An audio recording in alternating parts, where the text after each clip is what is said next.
নমস্কাৰ June cheesy কিটচেনলৈ আপোনালোকক স্বাগতম জনাইছোঁ। আজি মই বনাবলৈ লৈছোঁ ভেজিটেবল পকৰি।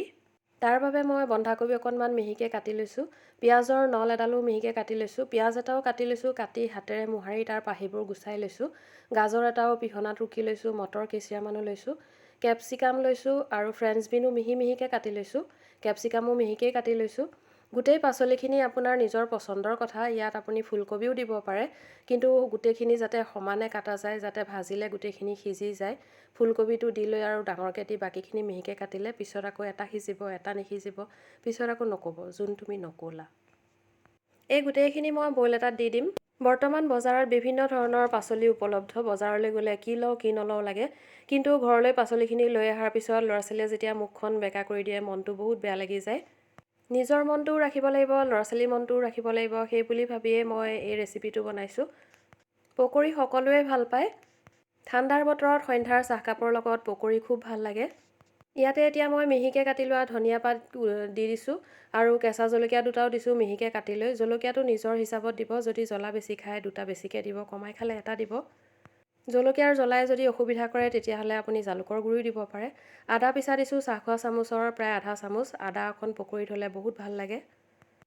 বেচন দিছোঁ চাহখোৱা চামুচৰ 4 চামুচ, চুজি দিছোঁ 2 চামুচ, চাউলৰ গুড়ি দিছোঁ 2 চামুচ মানে পিঠাগুড়ি। ইয়াতে দিম মই চাহখোৱা চামুচৰ 4/4 1 চামুচ বেকিং চ'ডা, বেকিং পাউডাৰ নহয় বেকিং চ'ডা হয়, মানে খোৱা চ'ডা। আৰু একেবাৰে শেষত দিম নিমখ। নিমখ মই আন্দাজ কৰি দিছোঁ, চাহখোৱা চামুচৰ আধা চামুচ হ'ব। গোটেইখিনি মই ভালদৰে মিক্স কৰিম।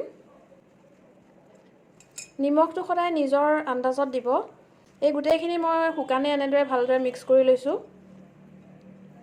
ইয়াত এটা টিপছ হ'ল, এতিয়া যিহেতু ঠাণ্ডা দিন আৰু সন্ধ্যা সময়ত চাহকাপৰ লগত অকণ পকৰি খাই বেছিয়ে ভাল লাগে আৰু পকৰি বনাবলৈ আপুনি এটা সামগ্ৰী অনবৰতে ৰেডি কৰি ৰাখি থৈ দিব পাৰে। মই এইখিনি মিক্স কৰি লওঁ, তাৰপিছত মই দেখাই আছোঁ।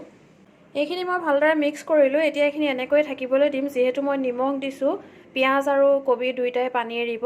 তাৰপিছত মই আপোনালোকৰ ওচৰলৈ আহি আছোঁ। 5 মিনিট আমাৰ হৈ গৈছে। এইখিনি আকৌ এবাৰ মিক্স কৰি দিম। দেখিছে পানী নিদিয়াকৈ কেনেকৈ বান্ধ খাইছে। ইয়াত মই এতিয়া অকণমান পানী দিম, যি বান্ধ খাইছে তথাপি কি টান হৈ আছে বস্তুটো, গতিকে অলপ পানী দিম। 1 কাপ পানী লৈছোঁ, আপোনালোকে চাব মই কিমানখিনি পানী দিওঁ। একদম অকণমানকৈ দিব।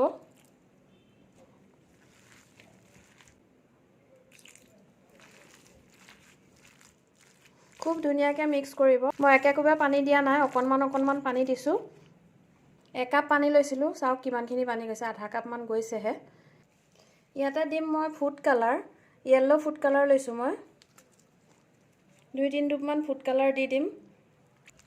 ফুড কালাৰটো আপোনালোকে স্কিপ কৰিবও পাৰে, অপশ্যনেল হয়। ফুড কালাৰটো দিলে দেখিবলৈ খুব ধুনীয়া হয়, কিন্তু টেষ্টত ইয়াৰ কোনো কথা নাই। গেছত হাই ফ্লেমত এখন কেৰাহী পাতি দিছোঁ আৰু ইয়াত মই ৰিফাইন তেল দিছোঁ। তেলখিনি গৰম হোৱাৰ লগে লগে গেছৰ ফ্লেমটো মই মিডিয়াম কৰি দিছোঁ। হাই ফ্লেমতে যদি ভাজে তেতিয়াহ'লে পকৰিটো বাহিৰে ৰঙা হৈ যাব আৰু ভিতৰলৈ নিসিজিব। এইখিনি মই এতিয়া হাতেৰে এটা এটাকৈ দি গৈছোঁ। হাতেৰেও দিব পাৰে, চামুচেৰেও দিব পাৰে। হাতেৰে দিলে ভাল লাগে, বেকা বেকি হৈ থাকে। পকৰি সাধাৰণতে তেনেকেই ভাল লাগে, মোৰ ভাল লাগে। চামুচেৰে দিলে বেকা বেকিবোৰ নাথাকিব। আপোনাৰ যেনেকৈ ভাল লাগে তেনেকৈয়ে দি ল'ব। ইলুটি খিলুটি কৰি এইখিনি আমাৰ প্ৰায় 3 মিনিটমান হৈ গৈছে। দেখাত লাগিছে কি এইখিনি হৈ গ'ল, কিন্তু তথাপি এইখিনি মই এতিয়া নমাই নিদিওঁ। এতিয়াই নমাই দিলে মচমচীয়া নহ'ব আৰু 1 মিনিটমান মই এইখিনি থাকিবলৈ দিম। 4 মিনিট পিছত মই আপোনালোকৰ ওচৰলৈ আহি আছোঁ। 4 মিনিট হৈ গৈছে, গোটেইখিনি মই ইয়াত নমাই দিছোঁ আৰু বাকী যিখিনি আছিল মই এনেকৈয়ে দি লৈছোঁ। খুব টেষ্টি হয় ৰেচিপিটো। আপুনি ওপৰত চাট মছলা, পিঁয়াজ কটা আৰু গাজৰ বা তেনেকৈ কিবা দি পৰিৱেশন কৰক। গৰমে গৰমে ঘৰৰ সকলোকে খাবলৈ দিয়ক। ল'ৰা ছোৱালীয়েও খুজি খুজি খাব। খোৱাৰ পিছত ক'ব কি দি বনাইছে, আকৌ সিহঁতৰ মুখখন বেকা হৈ যাব। বনাই থকাৰ মাজতে মই এটা টিপছৰ কথা কৈছিলোঁ। ঠাণ্ডাৰ দিনত সন্ধ্যাৰ সময়ত চাহকাপৰ লগত পকৰি খাই সকলোৰে ভাল লাগে, গতিকে এটা মিক্সাৰ ৰেডি কৰি ৰাখিব পাৰে। এয়াৰ টাইট এটা কণ্টেইনাৰ ল'ব। তাত দিম চাহখোৱা চামুচৰ 4 চামুচ বেচন, 2 চামুচ চুজি আৰু 2 চামুচ চাউলৰ গুড়ি মানে পিঠাগুড়ি। একেখন চামুচেই ল'ব। চামুচখন চাহখোৱা চামুচ বুলি কৈছোঁ, যিকোনো চামুচ হ'লেই হ'ল। আৰু খোৱা চ'ডা ল'ব চাহখোৱা চামুচৰ 4/4 1 চামুচ। আৰু এই গোটেই মিশ্ৰণটো আপুনি টাইট কণ্টেইনাৰত ৰাখি থৈ দিব, এমাহলৈকে ভালে থাকিব। আৰু যেতিয়াই মন যায় তেতিয়াই পকৰি বনাই খাব। যিকোনো পকৰিয়ে বনাব পাৰিব আৰু খুব মচমচীয়া হ'ব। যদি মচমচীয়া নহয় তেতিয়া কমেণ্ট কৰিব। এতিয়ালৈকে যদি লাইক কৰা নাই, মনত পেলাই দিওঁতেই লাইক এটা কৰি দিব। যিসকলে ছাবস্ক্ৰাইব কৰা নাই তেওঁলোকে ছাবস্ক্ৰাইব কৰিব, লগতে বেল আইকনটোও দবাই দিব। তেতিয়াহে নতুন ভিডিঅ'ৰ ন'টিফিকেশ্যনবোৰ আপোনালোকে পাই থাকিব। ভিডিঅ'টো শেষলৈকে চোৱাৰ বাবে বহুত বহুত ধন্যবাদ।